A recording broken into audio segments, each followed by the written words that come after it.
Hello and welcome to another episode of SqEngineering Engineering. I'm Sprutis and we got the Supra up on jack stands in the last episode, so we will take it from there. And I think we will put the focus in the engine bay, get the radiator or coolant system drained,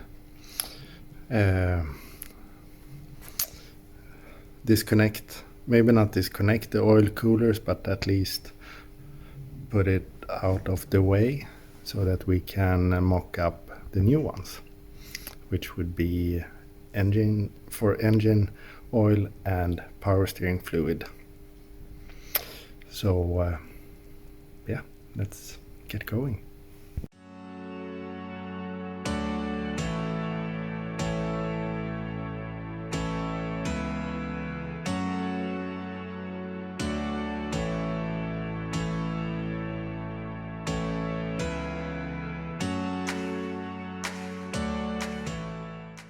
I got a little bit sidetracked and installed a sign that I've had for over 10 years.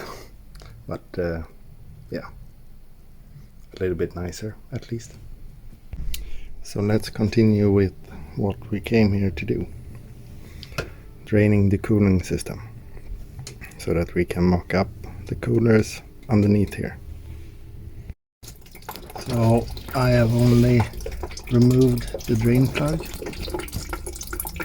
so it's flowing quite bad, but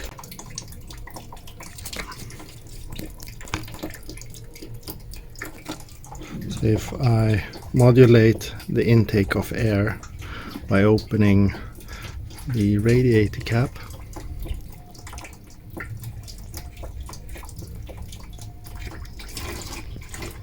then I can increase the flow.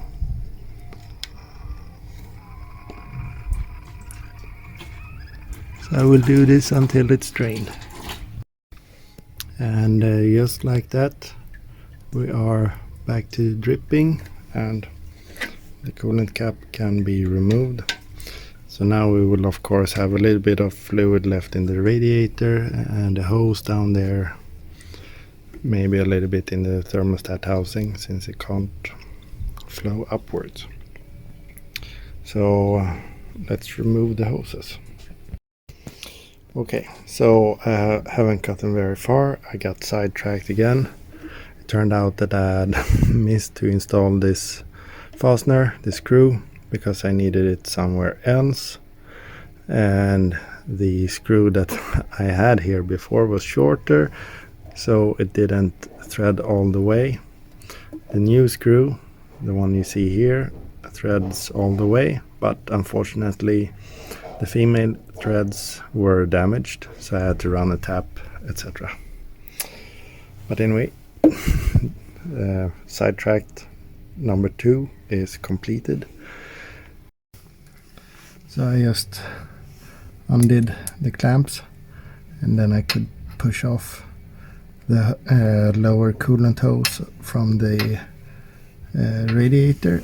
So now it's dripping next to the bucket. That's great.